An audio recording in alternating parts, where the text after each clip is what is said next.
आपको जानकर हैरानी होगी कि आज इंडिया में चल रहे हर 2/3 इंफ्रास्ट्रक्चर प्रोजेक्ट में टाटा स्टील का ही यूज होता है और आज इंडिया का हर एक पैसेंजर व्हीकल और 2/3 मेट्रो लाइन टाटा स्टील की ही बनी हुई है। देखा जाए तो वर्ल्ड के फास्टेस्ट स्टॉक एक्सचेंज को चलाने से लेकर एसबीआई और आरबीआई जैसे बड़े बैंकिंग इंस्टीट्यूशंस टाटा के सॉफ्टवेयर से स्मूथली रन कर पाते हैं। साथ ही रेलवे जैसे वर्ल्ड के बिगेस्ट एंट्रेंस एग्जाम कंडक्ट कराने हो या फिर आईआईटी और आईआईएम के एग्जाम हो, यहाँ भी टाटा की सर्विस यूज की जाती है। दोस्तों, ग्रुप फूड से लेकर एनर्जी तक, ऑटोमोबाइल से लेकर टेलीकम्युनिकेशन तक और हॉस्पिटैलिटी से लेकर स्पेस तक, यानी कि शायद ही कोई ऐसी फील्ड हो जहाँ पर इनकी मौजूदगी ना हो। दोस्तों, देखा जाए तो टाटा ग्रुप ने पिछले 150 सालों से इंडिया की ग्रोथ को आगे बढ़ाने के साथ साथ इंडिया के अरबों लोगों की एस्पिरेशंस को आगे बढ़ाने में एक इनविजिबल फोर्स के रूप में काम किया है और आज टाटा इंडियन इकोनॉमी की बैकबोन भी है। 20वीं सदी के मध्य में अपनी साधारण शुरुआत से लेकर आज टाटा ग्रुप भारत के सबसे प्रभावशाली व्यापारिक समूहों में से एक है। ये ग्रुप कैसे आज इंडियन इकोनॉमी की बैकबोन बना हुआ है, इसे जानने के लिए सबसे पहले हमें विस्तार से टाटा इंडस्ट्रीज की कुछ मुख्य ब्रांचेस के बारे में जान लेना चाहिए।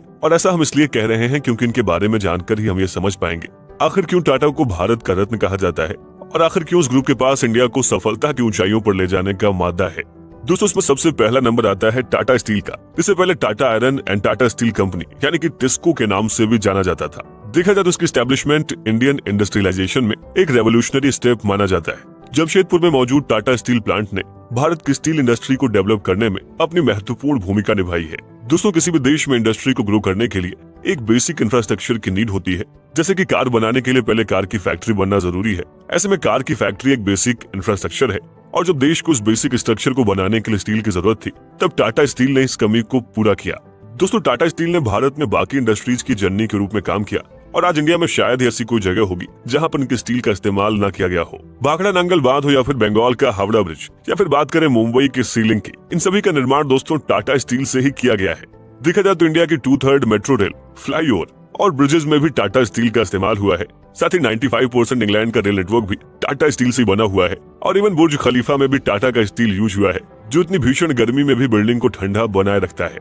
दोस्तों, इसके अलावा भारत जब भुखमरी से जूझ रहा था, तब टाटा स्टील के बने एग्रीकल्चर प्रोडक्ट्स ने भारत की 80% खेती की जमीन को फिर से फर्टाइल कर उसे खेती के लायक बनाया और आज इंडिया के 1/3 एग्रीकल्चर में यूज होने वाले टूल टाटा स्टील के ही बने हुए हैं। देखा जाए तो टाटा स्टील के की कंपोनेंट्स का इस्तेमाल आज बोइंग और एयरबस जैसे प्लेन्स को बनाने में यूज होता है और इसका अंदाजा आप इसी बात से लगा सकते हैं कि भारत में टाटा स्टील का योगदान कितना बड़ा है। दोस्तों, दूसरे नंबर पर आता है टाटा मोटर्स। देखा जाए तो टाटा मोटर्स इंडिया का लार्जेस्ट ऑटोमोबाइल मैन्युफैक्चरर है, जिसने इंडिया की ऑटोमोबाइल इंडस्ट्री को ऊंचाइयों पर ले जाने में बहुत ही सिग्निफिकेंट रोल निभाया है। दोस्तों, टाटा ने नैनो जैसी कार बनाकर उसको मासेस तक पहुंचाने की कोशिश की थी। हालांकि एक्सपेरिमेंट सफल नहीं हो पाया, लेकिन इनकी ये कोशिश आज भी लोगों द्वारा सराही जाती है। और देखा जाए तो टाटा मोटर्स ने कार के अलावा स्कूल बस और ट्रक्स भी बनाए हैं और दोस्तों टाटा के ट्रक्स इंडियन कॉन्टिनेंट में सामान की आवाजाही को सुनिश्चित करते हैं। और बस यही नहीं, दोस्तों टाटा मोटर्स ने जैगुआर और लैंड रोवर जैसी renowned British luxury car brand को खरीदकर अपनी ग्लोबल प्रेजेंस को भी बढ़ाया है। दोस्तों, तीसरे नंबर पर है टाटा कंसल्टेंसी सर्विसेज यानी कि टीसीएस। दोस्तों, देखा जाए तो टीसीएस वर्ल्ड की सबसे बड़ी आईटी सर्विस और कंसल्टिंग कंपनीज में से एक है। 1968 में टीसीएस को एस्टेब्लिश किया गया था और तब से लेकर आज तक टीसीएस इंडियन आईटी इंडस्ट्री की पायनियर बनी हुई है। दोस्तों, टीसीएस वर्ल्ड वाइड अपनी सर्विस प्रोवाइड कराकर न केवल इंडियन इकोनॉमिक ग्रोथ को बढ़ा रही है, बल्कि टीसीएस जैसी कंपनी की बदौलत ही आज भारत दुनिया में एक आईटी हब के रूप में भी जाना जाता है। आप टीसीएस की एफिशिएंसी का अंदाजा इसी बात से लगा सकते हैं कि 5 लाख पर सेकंड के ऑर्डर्स के साथ वर्ल्ड के सबसे फास्ट स्टॉक एक्सचेंज यानी कि बॉम्बे स्टॉक एक्सचेंज और $2 ट्रिलियन से ज्यादा मार्केट कैपिटलाइजेशन वाले नेशनल स्टॉक एक्सचेंज यानी दोनों स्टॉक एक्सचेंज को स्मूथली रन कराने के लिए टीसीएस के सॉफ्टवेयर का इस्तेमाल किया जाता है। दोस्तों, टीसीएस वर्ल्ड की second most valuable information technology company है।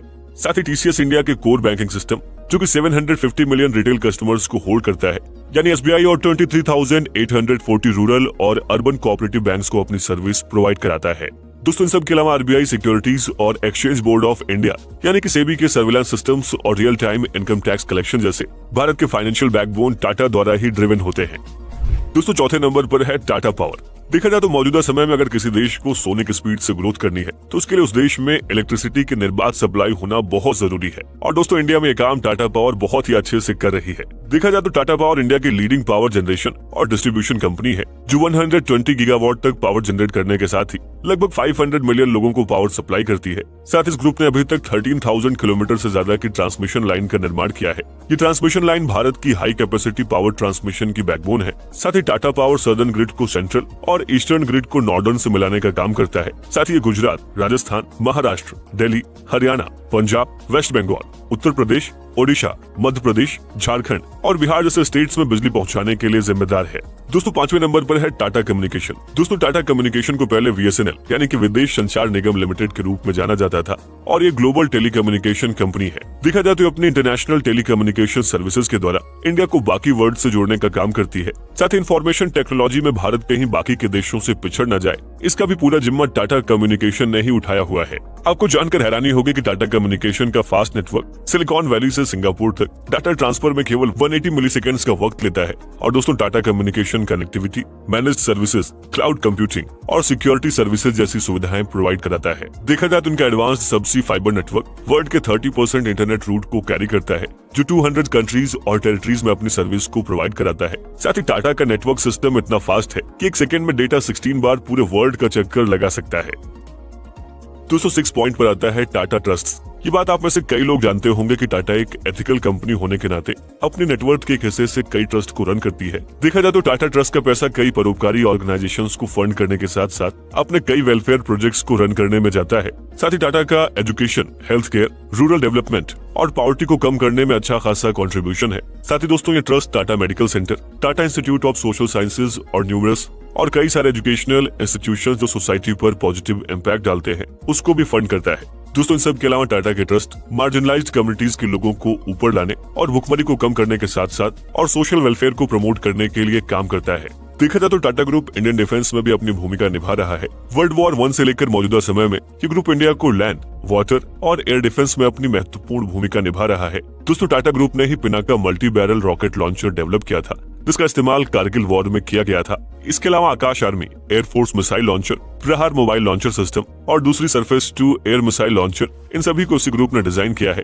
साथ ही टाटा F-16 और C-295 जैसे एयरक्राफ्ट को बनाने से लेकर इंडियन नेवी को सरफेस सर्विलांस रडार जैसी टेक्नोलॉजी बनाकर दे रहा है। दोस्तों 8वें नंबर पर है स्पेस ड्रीम्स। देखा जाए तो टाटा ग्रुप की हमेशा से मार्स मिशन में दिलचस्पी रही है, जिसके चलते इसने इसरो के लिए लॉन्च व्हीकल के साथ ही मंगलयान के डाटा ट्रांसफर को डिजाइन किया था। और इसरो ने अपना सबसे भारी रॉकेट GSLV Mark 3 को सिर्फ एक मोबाइल पैड से लॉन्च किया था, जिसको टाटा ने ही बनाया था। साथ ही दोस्तों इसरो के PSLV रॉकेट की एफिशिएंसी को भी बढ़ाने में टाटा ने मदद की थी। देखा जाए तो इन सब के अलावा टाटा की Tata institute of fundamental research, Indian hotels company limited यानी कि IHCL, टाटा केमिकल्स और टाटा ग्लोबल बेवरेजेस जैसी कंपनीज भारत के अलग अलग औद्योगिक सेक्टर्स में अपना कमाल दिखा रही हैं। दोस्तों Tata institute of fundamental research की बात करें तो 1945 में इसे सर दोराबजी टाटा द्वारा एस्टेब्लिश किया गया था और इसका मेन काम फंडामेंटल साइंटिफिक रिसर्च करना था। देखा जाए तो संस्थान ने throughout the history physics, mathematics, biology, chemistry और कंप्यूटर साइंस जैसे सब्जेक्ट में रिसर्च के लिए महत्वपूर्ण योगदान दिया है। साथ ही Tata institute of fundamental research ने भारत में साइंटिफिक टैलेंट को नर्चर करने और अत्याधुनिक अनुसंधान को भी बढ़ावा देने में महत्वपूर्ण भूमिका निभाई है। दोस्तों इंडियन होटल्स कंपनी लिमिटेड यानी कि IHCL की बात करें तो IHCL टाटा ग्रुप की होटल कंपनी है। ये कंपनी 4 कॉन्टिनेंट्स, 12 कंट्रीज और 80 लोकेशंस में लगभग 196 होटल्स रन करती है, जिसमें से सबसे फेमस मुंबई का ताज होटल है। दोस्तों देखा जाए तो इनके होटल्स जो लग्जरी के सिंबल हैं, ये होटल्स इंडियन टूरिज्म को प्रमोट तो करते ही हैं, साथ इंडिया के रिच कल्चर हेरिटेज को दिखाने में भी इनकी महत्वपूर्ण भूमिका है। और दोस्तों बस यही नहीं, भारत का मोस्ट कॉम्प्लेक्स पावरफुल रेडियो और सिलेंड्रिकल टेलीस्कोप्स का निर्माण भी टाटा ने ही किया है और वर्ल्ड के largest giant metre wave radio telescope को भी टाटा ने डिजाइन किया हुआ है। दोस्तों देखा जाए तो 150 सालों में आज इंडिया के लगभग हर सेक्टर में अपनी मौजूदगी दर्ज कराने के बाद टाटा इंडियन इकोनॉमी की सोल बनकर सामने आया है। ऐसे में आइए जानने की कोशिश करते हैं कि आखिर टाटा का इंडिया पर क्या इम्पैक्ट रहा है, जिसकी वजह से टाटा को रत्न ऑफ इंडिया के नाम से जाना जाता है। दोस्तों ये बात हम सब जानते हैं कि भारत प्राचीन काल से ही एक कृषि प्रधान देश था, लेकिन जब सारी दुनिया इंडस्ट्रियलाइजेशन के दौर से गुजर रही थी और जब ब्रिटिशर्स पूरी इंडियन इकोनॉमी को दीमक की तरह चूस रहे थे, तब जमशेदजी जैसे विजनरी इंडस्ट्रियलिस्ट ने इतनी विपरीत परिस्थितियों में टाटा स्टील की नींव रखी। देखा जाए तो यह इंडिया का पहला स्टील प्लांट बना जिसने इंडिया के मॉडर्न इंडस्ट्रियल बेस को एक मजबूत फाउंडेशन दी, और आज इसी की बदौलत इंडिया इंडस्ट्रियल सेक्टर में चाइना को मात देने जा रहा है। दोस्तों ये बात सच है कि टाटा ने नेशन बिल्डिंग की पहल में एक्टिवली पार्टिसिपेट किया है, जबकि बाकी की कंपनियां सिर्फ अपने प्रॉफिट के लिए फोकस्ड हैं। वहीं इस ग्रुप ने अपनी सफलता के साथ इंडिया की भी सफलता को सुनिश्चित किया है। दोस्तों टाटा ने पावर प्लांट, हाईवेज और एयरपोर्ट जैसे बुनियादी ढांचा परियोजनाओं को डेवलप कर टाटा ने इंडिया को इकोनॉमिक ग्रोथ और डेवलपमेंट में अपना योगदान दिया है। साथ ही टाटा ने भारतीय विज्ञान संस्थान और Tata institute of fundamental research जैसे साइंटिफिक इंस्टीट्यूट का निर्माण कर भारत में साइंटिफिक टेम्परामेंट लाने की कोशिश की है। और देखा जाए तो इन संस्थानों से निकले बच्चे आज दुनिया की टॉप कंपनीज में अपनी सर्विस को प्रोवाइड करा रहे हैं। दोस्तों खास बात यह है कि संस्थानों का निर्माण उस टाइम पर किया गया जब भारत गरीबी, भूखमरी और कट्टरता से गुजर रहा था। ऐसे में टाटा इन संस्थानों का निर्माण कराकर एक ऐसी पीढ़ी को तैयार करना चाहते थे जो शिक्षित होने के साथ साथ एक अच्छे नागरिक भी बन सके।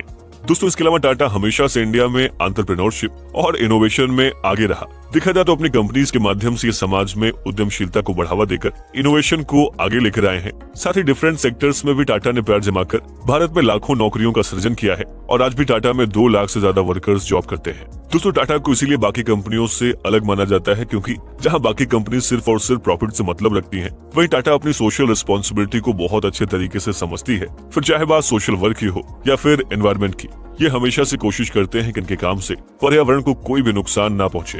साथ ही दोस्तों टाटा ग्रुप एक क्लीन फ्यूचर की अवधारणा को हमेशा साथ लेकर चलता है, और इनकी कंपनी रिन्यूएबल एनर्जी सोर्सेज के साथ साथ सोलर और विंड पावर में कंट्रीब्यूशन कर भारत को सस्टेनेबल डेवलपमेंट की तरफ ले जा रही है। आपने खबरों में पढ़ा हो तो अभी हाल ही में टाटा ग्रुप ने मुंबई के क्रिकेट स्टेडियम में सोलर रूफटॉप प्रोजेक्ट को इंस्टॉल किया है। साथ ही टाटा इंडिया का लार्जेस्ट सोलर प्लेयर भी है, और इन्होंने ही भारत के 80% न्यूक्लियर पावर प्रोजेक्ट्स को डिजाइन किया है। साथ ही दोस्तों टाटा ग्रुप ने न केवल इलेक्ट्रिक कार, बस और लाइट कमर्शियल व्हीकल्स और स्मॉल कमर्शियल व्हीकल्स को डिजाइन किया है, बल्कि इलेक्ट्रिक आर्किटेक्चर को भी डिजाइन करने का सोच रहे हैं। साथ ही दोस्तों टाटा ग्रुप ने पर्यावरण को ध्यान में रखते हुए राजस्थान की द्रव्यवती रिवर को भी रिवाइव किया है, और उसके साथ ही गंगा रिवर को स्वच्छ बनाने में भी टाटा का योगदान है। देखा जाए तो टाटा ने अपनी स्ट्रॉन्ग कॉर्पोरेट गवर्नेंस प्रैक्टिसेस और एथिकल स्टैंडर्ड्स को फॉलो कर भारत की बाकी कंपनीज को भी सही रास्ते पर चलने के लिए मजबूर किया है, और ये हमेशा से ट्रांसपेरेंसी और अकाउंटेबिलिटी को प्रायोरिटी देते रहे हैं।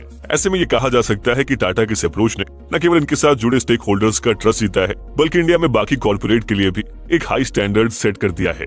दोस्तों ये बात आप भी जानते हैं कि आज टाटा ग्रुप इंडियन इकोनॉमी का एक अभिन्न अंग बन चुका है। सालाना लाखों नौकरियों का सृजन करने के साथ ही ये ग्रुप एवरेज 40,000 करोड़ से ज्यादा का टैक्स हर साल इंडियन गवर्नमेंट को पे करता है। और दोस्तों जब सारी दुनिया को इंडिया से कोई भी उम्मीद नहीं थी, तब टाटा ने खराब कंडीशन में परफॉर्म करते हुए भारतीय इंडस्ट्री को एक नई ऊंचाई देने का काम किया है। साथ ही टाटा ने आज जगुआर और लैंड रोवर के साथ ही डच कंपनी कोरस को खरीद कर वर्ल्ड इकोनॉमी में भी अपनी धाक जमा रखी है। देखा जाए तो इंडिया के $5 ट्रिलियन इकोनॉमी बनाने के सपने में टाटा ग्रुप अपनी महत्वपूर्ण भूमिका निभाने के लिए तैयार है। साथ ही भारत को वैश्विक पटल पर लाने में इनका योगदान बहुत बड़ा रहा है, और दोस्तों इन्हीं सब कारणों की वजह से आज टाटा ग्रुप को द रत्न ऑफ इंडिया